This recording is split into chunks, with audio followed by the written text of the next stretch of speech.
ఓం శ్రీ సాయిరామ్. సాయి బంధువులారా, ఆత్మస్వరూపులారా, ప్రేమ స్వరూపులారా, నిన్ననే నాకు ఒక విషయం తెలిసింది. సత్సంగాలు చెప్పాలంటే కొన్ని అర్హతలు ఉండాలి. మనం కూడా 2 వీడియోలు చేసుకున్నట్టున్నాం. అంటే సత్సంగాలు చెప్పాలంటే సాయి సచరిత్ర మీద అధ్యయనం బాగా చెయ్యాలి. అధ్యయనం చేసి బాబా తత్వాన్ని జాగ్రత్తగా అర్థం చేసుకోవాలి. సాయి తత్వంలో మనకు ఎవరైతే కొంతమంది పెద్దలు అనే ఒక నమ్మకం ఉందో, మనకేమైనా డౌట్స్ ఉంటే ఆ డౌట్స్ని వారిని అడిగి, అంటే వీరైతే నాకు సమాధానం చెప్పగలుగుతారు అని మనకు ఎవరి మీద అయితే విశ్వాసం ఉందో వారిని అడిగి ఆ సంశయ నివృత్తి చేసుకోవాలి. ఎందుకంటే సాయి సచరిత్ర అంత సులభంగా అర్థమయ్యేది కాదు. అది సమర్థ సద్గురు సాయిబాబా గారి ప్రబోధాలు చాలా లోతైనటువంటి జ్ఞాన సంబంధమైన, సాధనా సంబంధమైన విషయాలు ఉంటాయి. అవి అందరికీ అర్థమయ్యేది కాదు. కాబట్టి బాబా అనుగ్రహం పొందిన వాళ్ళు కొంతమంది ఉంటారు. వాళ్ళు సొంతంగా సాధనలు చేసి కూడా కొంత అనుభవాన్ని గడించి ఉంటారు. బాబా చెప్పిన వాటిని ఆచరించి కొంత అనుభవాన్ని గడించి ఉంటారు. అలా మనకు తెలిసిన వాళ్ళు ఎవరైనా ఉంటే వారితోటి సంప్రదించి సంశయ నివృత్తి చేసుకోవాలి. శ్రద్ధాభక్తులతో పారాయణం చేయాలి, అధ్యయనం చేయాలి. అలాగే ఎటువంటి అహంకారం లేకుండా నిరహంకారంతో సత్సంగాలు చేయడం నేర్చుకోవాలి. ఎటువంటి స్వార్థం లేకుండా, ప్రతిఫలాపేక్ష లేకుండా, కీర్తికాంక్ష లేకుండా, ధనాపేక్ష లేకుండా సత్సంగాలు చేయాలని సంకల్పించుకోవాలి. సత్సంగాలకు పోయిన చోట మనకు అవకాశం పొరపాటున ఏదన్నా అక్కడ లోకల్గా ఇబ్బంది ఎదురై, ఆ నిర్వాహకులకు ఇబ్బంది ఎదురై మనకు సత్సంగం అవకాశం లేకపోయినా ప్రశాంతంగా తిరిగి వచ్చేయడం నేర్చుకోవాలి. 2, 3, 4 కలిసి సత్సంగాలు చేసే సందర్భాలు కూడా వస్తుంటాయి సాయి బాబా మార్గంలో. ఆ సందర్భంలో ఒకరికి ఎక్కువ సమయం, ఒకరికి తక్కువ సమయం ఇచ్చిన సాయిరామ్ అనుకొని సంస్కారయుతంగా దాన్ని స్వీకరించి నిరభిమానంగా, దేని మీద అభిమానం లేని ఒక గుణం ఉంటుంది, దేని మీద మోహం లేని ఒక గుణం ఉంటుంది. ఆ గుణాన్ని ఆశ్రయించి బాబాయ్ గారు నాకు ఇంతే ఇచ్చారు అవకాశం అనుకొని దాన్ని కూడా అర్థం చేసుకొని గొడవ చేయకుండా ప్రశాంతంగా ఉండడం నేర్చుకోవాలి. ఇతరులతో పోటీ పడకుండా ఉండాలి. ఎవరైనా బాగా చెప్తున్నారు అంటే 4 చెప్పినప్పుడు ఒకరు చాలా బాగా చెప్పారంటారు. అయ్యో నాకంటే అతను బాగా చెప్పాడే, అతనికి మంచి పేరు వచ్చేసింది అని కుమిలిపోకుండా ఉండాలి. వారి మీద రాజకీయాలు చేయాలనే ఆలోచన రాకుండా ఉండాలి. వేరే చోట ఎక్కడికైనా వాళ్ళని మనని పిలిచేటప్పుడు వాళ్ళు వస్తే నేను పడిపోతానేమో, నాది బాగాలేదంటారేమో అని చెప్పి వాళ్ళని రానియకుండా చేయాలనే ప్రయత్నాలు ఉండకూడదు. ఇలాంటి కొన్ని దుర్గుణాలు లేకుండా ఉండాలి. మంచి అలవాట్లు ఉండాలి, స్థితప్రజ్ఞత లక్షణాలు ఉండాలి, త్యాగం ఉండాలి. అంతా బాబాగారే జరిపిస్తున్నారనే భావం ఉండాలి. అన్నిటినీ సమానంగా తీసుకునే లక్షణం ఉండాలి. ఎవరితో పోటీ పడకూడదు, ఈర్ష్యపడకూడదు, ద్వేషం అసలే ఉండకూడదు. సోదరభావంతో, సోదరి భావంతో మెలగాలి. ఇలా కొన్ని అర్హతలు చెప్పుకున్నాం మనం. కానీ రాత్రి నాకు తెలిసింది ఏంటంటే, సత్సంగం చెప్పాలి అని అంటే ఒక లివింగ్ గురువుని సేవించి ఉండాలి. అంటే శరీరంతో ఉన్న ఒక గురువుని సేవించిన వాళ్ళే సత్సంగాలు చెప్పాలి. అలా సేవించని వాళ్ళు సత్సంగాలు చెప్పకూడదు అని కొంతమంది ఈ విషయాన్ని బయటికి తెస్తున్నారని, దీని గురించి మాట్లాడుతున్నారని అనే విషయం తెలిసింది. చాలా ఆశ్చర్యం వేసింది, చాలా భయం వేసింది, బాధ వేసింది. అంటే బాబాగారి మార్గంలో ఎన్ని రకాల ప్రయత్నాలు జరుగుతున్నాయి. సత్సంగాలు చెప్పాలంటే ఒక లివింగ్ గురువుని సేవించి ఉండాలి అనే నియమం ఎవరు పెట్టారు, ఎక్కడుంది, ఏ శాస్త్రంలో ఉంది? బాబా గారిని ఎంతో సేవించాడు, అందరికంటే ఎక్కువ సేవించాడు శ్యామ. ఆయన గురువు కాగలిగాడా? ఆయన ప్రవచనాలు చేయగలిగాడా? సత్సంగాలు చెప్పగలిగాడా? బాబా గారికి ఏ సేవ చేయకుండా ఎప్పుడూ ఇంకా వీలైతే దూరంగా ఉండేవాడు. బాబా అతన్ని దూరంగానే ఉంచేవాడు. దాసగన్ మహారాజు ఆయన గురుస్థాయికి వెళ్ళాడు. దాసగన్ మహారాజ్, సాయినాథ్ మహారాజ్ అనే ఒక స్థాయికి వెళ్ళాడంటే అది గురుత్వం. మరి దాసగణ మహారాజు బాబాకి ఏం సేవ చేయలే, శ్యామ మహలసపతి వీళ్ళు చేసినట్టుగా చేయలే, రాధాకృష్ణ వీళ్ళు చేసినట్టు చేయలే, కానీ ఆయన గురుస్థాయికి ఎదిగాడు. అలాగే భక్త తుకారం, ఆయనకి ఏ గురువు లేడు, ఆయన భగవంతుడి యొక్క భక్తుడు, పాండురంగుడు భక్తుడు. స్వయంగా బాబాగారి హారతుల్లోనే ఆరతి తుకారామ స్వామి సద్గురుధామ అని పాడతామే. మరి ఆయన ఏ గురువును సేవించలేదు, కేవలం పాండురంగని పరమభక్తుడు. మరి ఆయన సద్గురువు ఎలా అయ్యాడు? తుకారాం గారి పేరు వినగానే బాబాగారు లేచి నమస్కారం పెట్టేవాడు అని అంటారే. అలాగే ఎక్కిరాల భరద్వాజ మాస్టర్ గారు అసలు ఈ సత్సంగాల్ని సచ్చరిత్ర మీద ప్రవేశపెట్టిన మహనీయుడే ఆయన. ఆయన ఏ గురువుని సంవత్సరాల తరబడి సేవించింది లేదు, ఆయన అవధూతలందరినీ దర్శించాడు. అలా దర్శించిన సమయంలో వాళ్ళకి ఏదన్నా దగ్గర ఉన్నప్పుడు 1-2 రోజులు ఏమైనా సేవ చేశాడేమో, చేసి ఉండవచ్చు. కానీ ఆయన ఫలానా గురువు, ఇతను నా గురువు అని పెట్టుకొని అతనికి కొన్ని సంవత్సరాల పాటు శిష్యభావంతో సేవ చేసింది కనపడదు. ఆయన గురువు బాబాగారే. మరి ఆయన గురుస్థాయికి ఎదిగాడు, ప్రవచనాలని ప్రారంభించింది ఆయన. మరి ఆయనకు అర్హత లేదందామా? తుకారాం గారికి అర్హత లేదందామా? దాసగణ మహారాజుకి అర్హత లేదందామా? ఇలా ఇది తప్పు.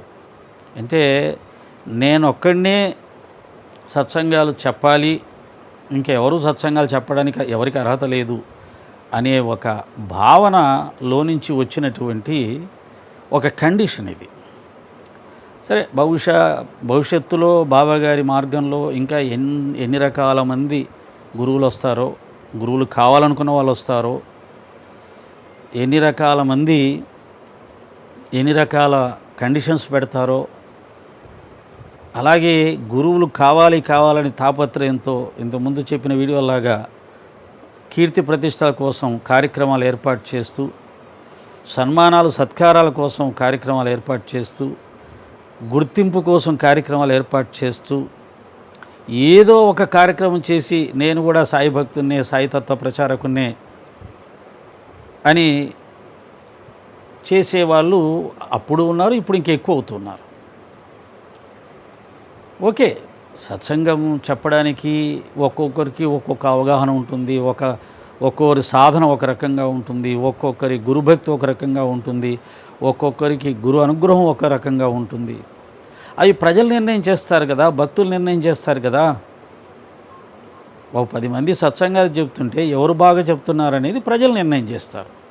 ఆ చెప్పే వాళ్ళని పిలిపించుకొని వాళ్ళు చెప్పుకుంటారు. అంతేగాని మనం ఎవరము ఇలా ఉంటేనే సత్సంగాలు చెప్పాలి, ఈ అర్హత ఉంటేనే సత్సంగాలు చెప్పాలి, నీకు ఈ క్వాలిఫికేషన్ ఉంటేనే సత్సంగాలు చెప్పాలి, ఈ క్వాలిఫికేషన్ లేని వాళ్ళు సత్సంగం చెప్పడానికి వీలు లేదు అని ఈ రూల్స్ కండిషన్స్ క్రియేట్ చేయడానికి, ఫామ్ చేయడానికి మనం ఎవరు? ఇంతవరకు ఎవరు చేయలేదే. రామకృష్ణ పరమహంస గారు చెప్పారు, ఎవరికైనా ఏదన్నా బోధించాలంటే ముందు నువ్వు భగవత్ సాక్షాత్కారం పొంది ఉండాలి. భగవత్ సాక్షాత్కారం పొందిన వ్యక్తి సత్సంగం చెబితే దాని ప్రభావం వేరుగా ఉంటుంది. నువ్వు భగవత్ సాక్షాత్కారం పొందకుండా ఆ భగవంతుడిని పొందే మార్గాన్ని నువ్వెలా చూపించగలుగుతావు? నువ్వే పొందలేదు, వాళ్ళకేం చెప్తావు, ఎలా చెప్తావు అన్నాడు ఆయన. దాంట్లో నిజముంది, సత్యం ఉంది. మరి ఈ కండిషన్స్ పెట్టిన వాళ్ళు నేను భగవత్ సాక్షాత్కారం పొందాను అని చెప్పగలరా? ఒకవేళ అలా చెప్తే అది నిజమని ప్రజలు నమ్ముతారా? మళ్ళీ దానికి ఆయనే చెప్పాడు రామకృష్ణ పరమహంస గారు, నేను పొందాను అని ఎవరైతే చెప్తారో వారు పొందలేదు. దానికి ఒక చక్కటి ఉదాహరణ చెప్తాడు. పువ్వు పరిమళించినప్పుడు దాని సువాసనలు గాలిలో వ్యాపిస్తాయి. ఆ వాసన చూసిన తుమ్మెదలు అక్కడికి పరిగెత్తుకొని వస్తాయి పువ్వు దగ్గరికి. అంటే ఎవరైతే సాక్షాత్కారం పొందారో వారి జ్ఞానము సహజంగా సమాజంలో వెళ్ళిపోతుంది. అప్పుడు అతను జ్ఞాని, అక్కడ ఒక జ్ఞాని ఉన్నాడు, అబ్బా ఎంత గొప్ప జ్ఞాని ఉన్నాడని గుర్తించి భక్తులందరూ అతన్ని దర్శించడానికి పరిగెత్తుకొని వస్తారు. అలాగే వచ్చారు కదా షిరిడీలో సాయిబాబా గారి జ్ఞానానికి పరవశించి ప్రపంచమంతా షిరిడి సాయిబాబా గారి దగ్గరికి వచ్చింది, ఆయన అక్కడికి వెళ్ళా. ప్రపంచమంతా రమణ మహర్షి దగ్గరికి వచ్చింది, ఆయన అక్కడికి వెళ్ళాల. ప్రపంచమంతా దక్షిణేశ్వరం వచ్చింది, ఆయన అక్కడికి వెళ్ళాల. కాబట్టి నేను దర్శించానని నేను చెప్పుకుంటే కుదరదు. ఆ దర్శించిన వాడి లక్షణాలు నాలో సమాజానికి కనిపించాలి. అప్పుడు ఆ సమాజం నన్ను యాక్సెప్ట్ చేస్తుంది. ఆ లక్షణాలు లేకుండా నేను దర్శించాను నేనే చెప్పుకుంటే నలుగురిలో పలచనైపోవడం తప్ప ప్రయోజనం ఏమీ ఉండదు. దురదృష్టం కొద్దీ బాబాగారి మార్గంలో గత 30 సంవత్సరాల్లో ఇటువంటి వాతావరణం ఎక్కువగా వచ్చింది. నేనే దర్శించాను. భరద్వాజ మాస్టర్ గారు దర్శించలేదు, బివి నరసింహస్వామి గారు దర్శించలేదు, బాబా భక్తుల్లో ఎవరూ దర్శించలేదు. నేనే దర్శించానని చెప్పుకొని ఒక వ్యక్తి ప్రచారం చేసుకున్నాడు. దురదృష్టమో అదృష్టమో దాన్ని నమ్మిన వాళ్ళు కొంతమంది నమ్మారు, ఆయనతో కలిసి నడిచే ప్రయత్నం చేస్తున్నారు. అది వాళ్ళ ఇష్టం, వారి రుణానుబంధం. కానీ అది ఇప్పటికీ కూడా కొనసాగుతుంది. నేను దర్శించానని స్వయంగా ప్రకటించుకునే స్వయం ప్రకటిత జ్ఞానులు సమాజంలో బాబాగారి మార్గంలో కనిపిస్తూ ఉన్నారు. ఇది ఆధ్యాత్మిక మార్గానికి బాబా మార్గానికి కూడా చాలా ప్రమాదం, ఇబ్బంది. సరే, ఎవరి ఇష్టాలు వాళ్ళవి. అలాగే భక్తులు కూడా వారి రుణానుబంధంగా ఎవరితో కలవాలో వారితో కలుస్తారు, ఎవరిని గురువుగా భావించుకోవాలో వాళ్ళని గురువుగా భావించుకుంటారు. రుణానుబంధంగా వాళ్ళ ప్రయాణం సాగుతుంది. వారి ద్వారా వాళ్ళు ఎంత పొందాలో అంత పొందుతారు. అది ఎవరు ఏమీ విడదీయలేరు, ఎవరు ఏమీ చేయలేరు. కానీ నాకు తెలిసినంత వరకు మహాత్ములు చెప్పింది నేను చెప్తా. నా అభిప్రాయం చెప్పడానికి నేను ఎంతటి వాడిని? నేను దర్శించాను అన్నవాడు దర్శించలేదు, నాకేమీ రాదు, నాకేమీ తెలియదు అన్నా, లేదయ్యా నువ్వు దర్శించావు, నీ దగ్గర ఆ క్వాలిటీస్ కనపడుతున్నాయి, నువ్వు మహాత్ముడివి, నువ్వు సిద్ధపురుషుడివి, నువ్వు సద్గురువి అని సమాజం అంటే అతను దర్శించినట్టు. బాబా గారు, రామకృష్ణ మహర్షి గారు, రమణ మహర్షి గారు, వీరి ముగ్గురు విషయంలో అలా జరిగింది. బాబా ఏమంటాడు, నాకేమీ తెలియదు, అంతా నా గురువు యొక్క దయ వల్ల జరుగుతుంటుంది, భగవంతుని అనుగ్రహం వల్ల జరుగుతుంటుంది, నేను ఒక సేవకుని బంటుని అంటాడు. కాదయ్యా, నువ్వు సమర్థ సద్గురువి, అఖిలాండకోటి బ్రహ్మాండ నాయకుడివి, నువ్వు సర్వవ్యాపివి, సర్వ అంతర్యామివి, సర్వశక్తిమంతుడివి, సర్వజ్ఞుడివి, అవన్నీ పరబ్రహ్మ లక్షణాలు నీలో మాకు స్పష్టంగా కనపడుతున్నాయి, అందుకే నువ్వే పరమాత్మవి అని చెప్పి భక్తులు ఆయన దర్శించుకుంటూ ఆయనకు హారతులు ఇస్తూ పూజలు చేశారు.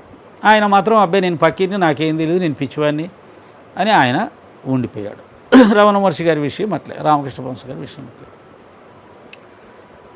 కాబట్టి సత్సంగాలు చెప్పాలి అని అంటే ఒక సద్గురువుని ఆశ్రయించి సేవ చేస్తేనే సత్సంగాలు చెప్పే అర్హత ఉన్నట్టు అనేది శాస్త్రీయంగా ఎక్కడ ఎవరు చెప్పలేదు, గురువులు కూడా ఎవరు చెప్పలేదు. స్వయంగా రామకృష్ణ పరమహంస గారి జీవిత చరిత్రలోనే ఒక ఇన్సిడెంట్ చెప్తాం. నిజమే, భగవత్ సాక్షాత్కారం పొందిన వాళ్ళు మాత్రమే సత్సంగాలు చెప్పాలి అనేది రామకృష్ణ పరమహంస గారి బలమైనటువంటి అభిప్రాయం. ఆయన పసిపిల్లవాడు లాంటి వాడు, ఆయన చూసి ఎన్ని గొప్ప విషయాలు నేర్చుకోవచ్చు. అయితే ఒకసారి నాలాంటి వదురుబోతు, అంటే పుస్తక జ్ఞానం ఉన్నవాడు, పుస్తకాల్లో మంచి విషయాలు చదివి అవి చెప్తూ ఉన్నాడు అందరికీ, ఇలా జీవించాలి, అలా జీవించాలి, ఇలా ఆలోచించాలి, అలా ఎలా చేస్తే మనం బాగుపడతాం, ఎలా చేస్తే మనం మంచి జీవితం ఉంటుంది, ఎలా చేస్తే భగవంతుడి దగ్గర అవుతాం, ఇలా చెప్తూ ఉన్నాడు. అప్పుడు రామకృష్ణ పరమహంస గారు అతన్ని అడిగాడు, ఏమయ్యా నువ్వు భగవత్ సాక్షాత్కారం పొందావా అంటాడు. లేదండి అంటాడు. మరి సాక్షాత్కారం కాకుండా ఎలా చెప్తున్నావు, నువ్వు చెప్పినవన్నీ నువ్వు ఆచరిస్తున్నావా అన్నాడు. లేదండి అన్నాడు. మరి ఆచరించకుండా నువ్వేలా చెప్తావు, నేను అలా చెప్పలేనే అంటాడు. అప్పుడు ఆయన అంటాడు, అయ్యా నేను చీపురు కట్ట లాంటి వాడిని అండి అంటాడు. చీపురు కట్ట అంటే ఏంటి, అంతా శుభ్రం చేస్తుంది కానీ అది మాత్రం మురిగ్గా ఉంటుంది. ఎంత గొప్పగా ఉంది లాజిక్. ఆశ్చర్యపోయాడు రామకృష్ణ పరమహంస గారు. అరే ఇది కూడా నిజమే కదా, ఎంత బాగా చెప్పాడు అతను. లోకాన్ని బాగు చేయడం కోసం తనకు తెలిసిన మంచి విషయాలు చెప్తున్నాడు, కానీ తాను మాత్రం అపరిశుభ్రంగానే ఉన్నాడు. బట్ లోకాన్ని శుభ్రం చేస్తున్నాడు చీపురు కట్టలాగా. అంటే అలాంటి సత్సంగాలు కూడా ఉంటాయి అని చెప్పాడు. కాబట్టి ఈ విధంగా ఆలోచించి ముందుకు వెళ్దాం. సత్సంగాలు చెప్పడానికి నిర్ణయాలు అవి పెట్టొద్దు, నియమాలు పెట్టొద్దు. మంచి ఉద్దేశంతో మంచి విషయాల్ని 10 మందికి తెలియచెప్పడం మంచిదే, చేయనివ్వండి. సాయిరాం.